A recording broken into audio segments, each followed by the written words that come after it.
Yo, what's good, people? I'm about to read my letter, which I'm going to call Confessions of an IOTA.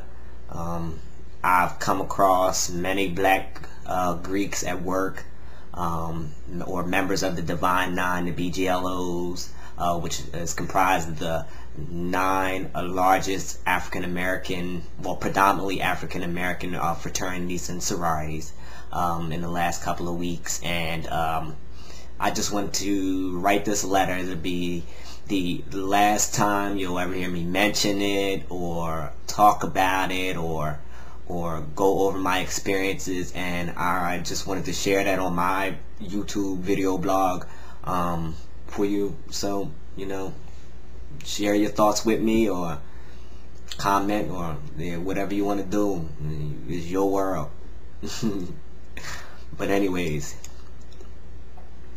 okay, first, I'm a proud pledged member of IOTA Phi Theta Fraternity Incorporated. That's right, we used to call them hazed, glazed, and dazed. I think they're the last of a dying breed, but anyways, here goes my letter here. I've been an IOTA for 10 years strong. I knew nothing about Black Greek letter organizations before college. The first time I was hip to them was a Zeta probate, or a coming out show, in which I saw this poor girl. She got jumped, basically, and I thought they were barbaric, and it wasn't for me. I was very involved on campus. By the spring, my school started getting inflated with Greeks, going online, going offline, coming out, and all that good stuff. And that's when a female friend of mine that lived up the hall, she was interested in pledging Zeta, and she would talk about Zeta and all this good stuff and how she was going to pledge, and after I saw that probate, I told her, I think you're crazy because that was just a crazy thing to see, as a freshman. But anyways, I found out that with her, we only had one alpha on campus. In the spring, the AKAs came.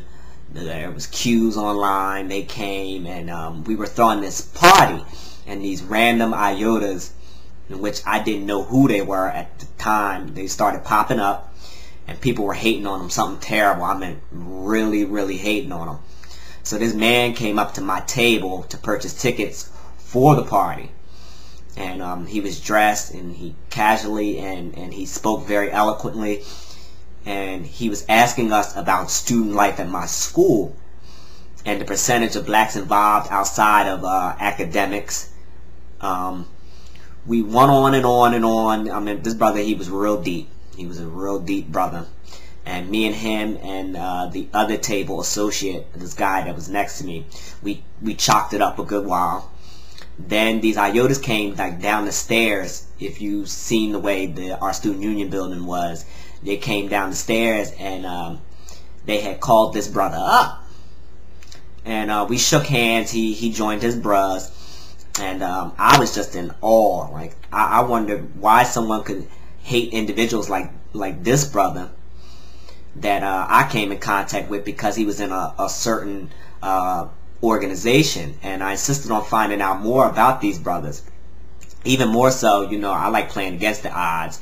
Even the Zeta, the interest, my friend told me that they're babies of the bunch.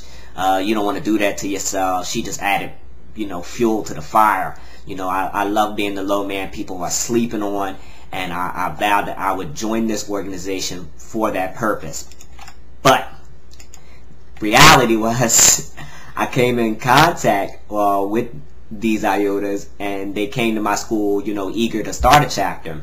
The only problem was they needed one more person, and I was extremely tiny at the time, which at that time I didn't know was an issue, but I would soon find out. They informed me to look into other orgs before making a final choice. I did. The Qs, they didn't pay me any attention. The Alphas, they were okay. I asked them for some info from the Sigmas. They gave me a little bit of information. Then I found out that they had a line on that same week, and they didn't include, a lot of us. I was kind of furious that these orgs didn't know what they were missing out on. When you simply turn people away, you know, it affects them. Not in a rude manner, but it affects them. You know, you talk to others whom you think will be great aspects instead of including your entire interest pool, and you take the time out to give and greet people and just share your information. You can lose some of the best people that way. But, you know, that's neither here or there. You know, back to the IOTAs, who by this time decided to let me go online with 4 other dudes. And one dude said, you know, let's pledge this bullshit. It's only 3 of them. Another said, yeah, they whack. It'll be real easy. And I'm like, are you serious? You know, it wasn't my duty to weed out the wheat. But then, you know, that would soon come. Little did they know there was IOTAs all over the place. They were everywhere. I was like, where are they coming from? You know, dudes on my line got shook a little bit, you know, because, you know, karma. When karma hits you, you know, it can hit you really bad. And the original line took a transition. It was 1 of my LBs on. They added 1 more of my LBs to make 5. Then 1 week we were 4. Then the next week we were 3. We were down to the final 3. You know, and dudes pledging the same time as me told me I was too small. You know, and you never make it. Now, anyone who knows me could tell you I was determined to prove everybody wrong. And I did. I was online forever. You know, blood, sweat, tears, you know, all that good stuff. And even though it was obvious hatred against IOTAs, when you NPHC, even if you're not liked, and they will see you, you know, or you will see each other, you must oblige the other Greeks at all times, you know, out of respect. It's like letting your enemies know you are preparing for war. I didn't know what I was getting into, you know. I don't know if I was weak, stupid, or gullible, but no. And it wasn't until I crossed in '99